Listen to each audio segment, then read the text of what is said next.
Olá, seja bem-vindo ao 10 Minutos com Ari Bruno Lorandi. Se você acompanha o nosso programa e ainda não se inscreveu no nosso canal no YouTube, basta clicar no botão. E para não perder novidades, ative o sininho.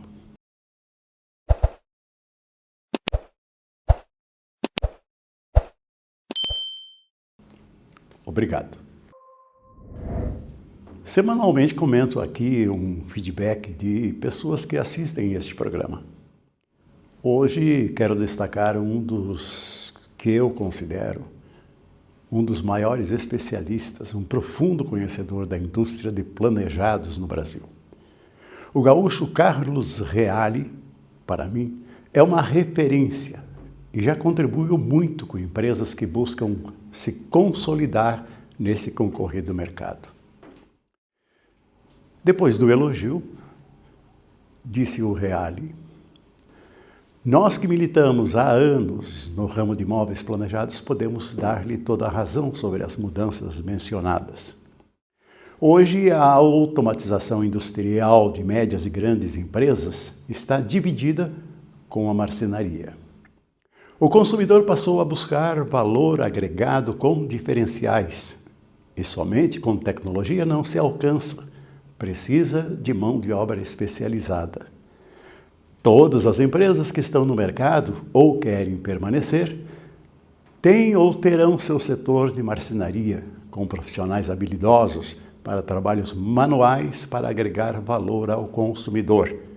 Fecha aspas. Meu amigo Reale, concordo plenamente. Cada vez mais é preciso que a indústria, independentemente de tamanho, atenda individualmente à necessidade das pessoas.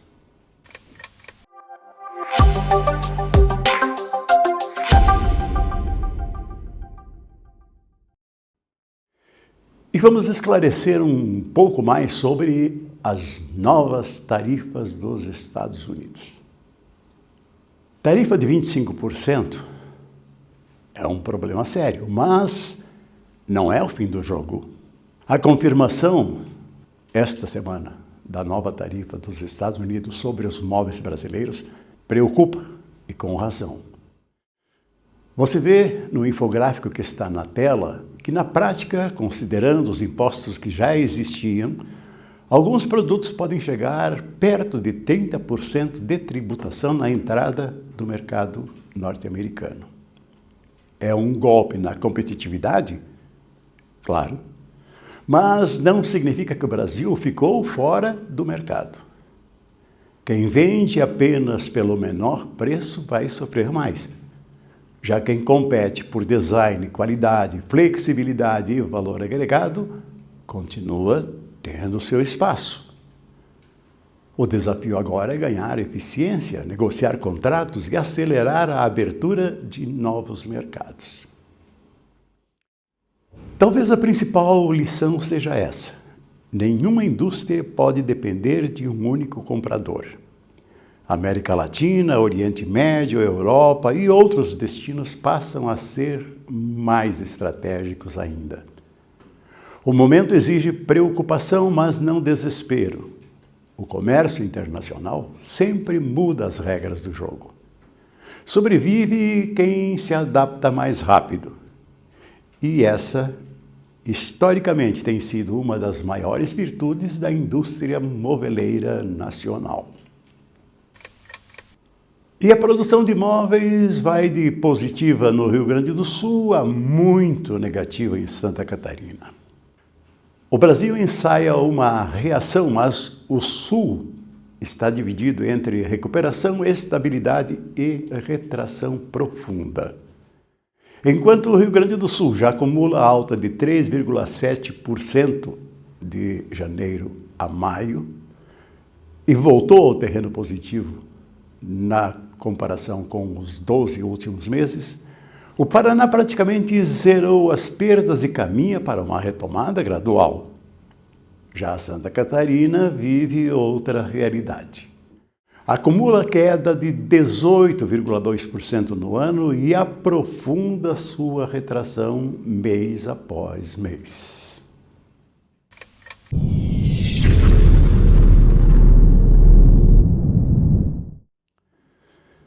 Durante muitos anos, a indústria moveleira e colchoeira brasileira costumou-se a discutir seus desafios sem ter uma representação efetiva em Brasília.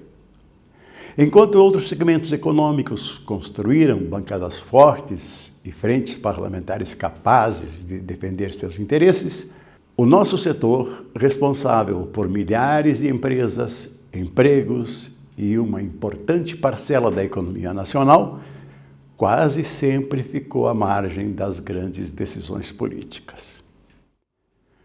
Mas esse cenário pode começar a mudar. Pela primeira vez em muito tempo surge a possibilidade de, pelo menos um representante com origem no próprio setor, disputar uma vaga na Câmara dos Deputados, com a proposta de defender essa cadeia produtiva e estimular a formação de um bloco parlamentar voltado às demandas da indústria e do varejo de móveis e colchões. Para falar sobre essa proposta, seus objetivos e o que ela pode representar para o futuro do setor, conversamos com Neto Santos. Trata-se de um empresário, sócio da rede Multilojas, que tem 77 filiais aqui no sul do Brasil. Por que o setor do agronegócio ele é tão relevante ali? O setor do agronegócio é tão relevante porque existe uma frente parlamentar do agronegócio. E nós, industriais, nós varejistas, temos que montar uma frente parlamentar da indústria de móveis, da indústria de eletro e do comércio varejista, porque a gente move a economia, no nosso caso paranaense, mas a nível Brasil. Segundo dados que você mesmo passou, a indústria moveleira emprega mais de 200 mil pessoas. Se você somar o que emprega a indústria moveleira, mais o que emprega a indústria de eletroeletrônico e mais o que emprega o varejo, é extremamente importante para a economia do Brasil. Ela gera empregos, ela gera receita, ela gera impostos e tudo isso faz a diferença. Então, de fato, nós temos que acreditar em pessoas que entendem do nosso negócio, que sabem dos nossos problemas, tá? Para que nós possa representar as indústrias na Câmara Federal e sim, analisar os melhores projetos e que a gente, analisando os melhores projetos, a gente evite o que a gente teve que cair hoje aqui no Paraná, que é a lei do recolhimento do colchão. Nesse projeto de pré-campanha, a gente está fazendo tanto o trabalho dentro do nosso setor, quanto o trabalho fora do nosso setor. Mas a gente sim vai representar todos os empresários, a gente vai representar todos os paranaenses, todos os colaboradores, porque a política ela vai mais do que um setor. A política ela tem que ser tratada de gente, tem gente que trabalha na indústria moveleira, tem gente que trabalha no varejo, mas não é só na indústria moveleira e no varejo, são em todos os setores da economia que tem que ser olhado com carinho. Quando me coloquei como pré-candidato a deputado, fui à luta, fui trabalhar, fui conhecer pessoas e hoje, de fato, a gente tem uma condição viável de eleição, porque a gente fez uma escolha num bom partido, que é o Partido Novo, o partido de direita, um partido que representa o que a gente tem de princípios de vida, que é a família, que é ser cristão, que é o livre comércio, que é a desburocratização do país, que é um grande problema que o empresário tem, porque a gente vai trabalhar para o que a gente acha correto. E o que a gente acha correto é gerar emprego, pagar imposto justo, um país menos burocrático e que os colaboradores e os clientes fiquem felizes com tudo isso, que vejam os recursos serem investidos onde realmente deve ser investido. Nós vamos fiscalizar, nós não vamos nos calar e aceitar qualquer coisa. Esse é o nosso compromisso com o nosso público.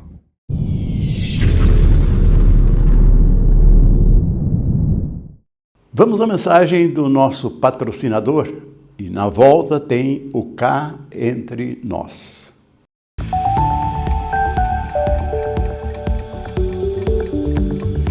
Fincar, como você faz para escolher o seu colchão? Eu levo em consideração a qualidade dos produtos e a tradição da marca, claro.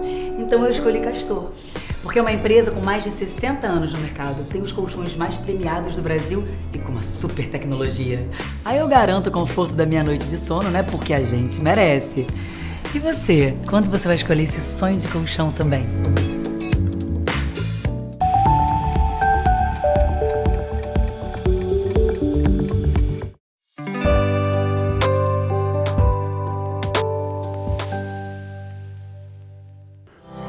Mudar é preciso, porém, sem perder a eficiência.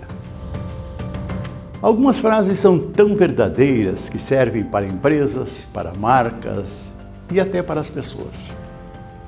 Uma delas diz o seguinte: mude tudo o que for necessário, mas nunca mude aquilo que fez as pessoas escolherem você. Parece simples, mas talvez seja um dos maiores desafios de qualquer empresa. Vivemos a era da transformação. Todo dia surge uma nova tecnologia, uma nova ferramenta, uma nova metodologia, uma nova tendência. Fala-se em inteligência artificial, digitalização, automação, ESG, experiência do cliente.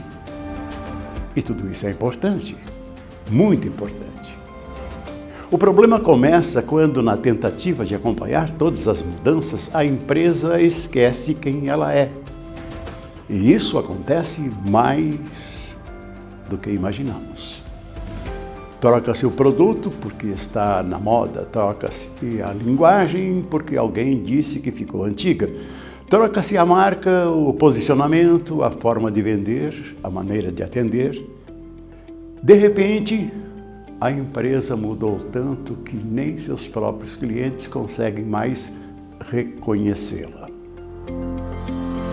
Mudança não é apagar a própria história. Mudança é construir o próximo capítulo sem rasgar os anteriores. Pense nas empresas que atravessaram décadas. Algumas já passaram por crises econômicas, mudanças tecnológicas, novas gerações de consumidores e até revoluções industriais. Quase nada nelas permaneceu igual. As fábricas mudaram, os processos mudaram, os produtos evoluíram. Mas existe algo que permaneceu: a promessa, o propósito, a razão pela qual as pessoas confiaram naquela empresa pela primeira vez. Essa é a essência que transforma uma marca em patrimônio. Porque clientes não compram apenas produtos, compram confiança, compram coerência.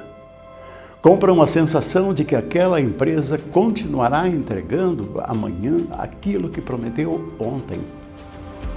E talvez seja justamente esse o maior erro de muitas organizações.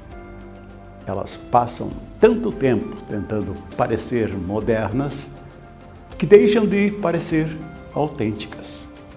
E a autenticidade não pode ser copiada. A autenticidade é construída ao longo dos anos, nas decisões difíceis, nos momentos de crise, na forma como uma empresa trata seus clientes, seus colaboradores e seus parceiros. Inovar, portanto, não significa romper com tudo o que veio antes. Significa preservar aquilo que é permanente e transformar aquilo que precisa evoluir. Porque tecnologia muda, mercados mudam, consumidores mudam, mas princípios não envelhecem. No fim das contas, empresas não permanecem relevantes apenas pelo que lançam de novo. Permanecem relevantes porque nunca deixam de cumprir a promessa que as tornou importantes. E talvez seja essa a maior lição para qualquer empresário. Cá entre nós, não tenha medo de mudar. Tenha medo, isso sim, de deixar de ser a empresa que fez seus clientes escolherem você. Porque a inovação abre portas, mas é a essência que faz as pessoas continuarem entrando por essas portas.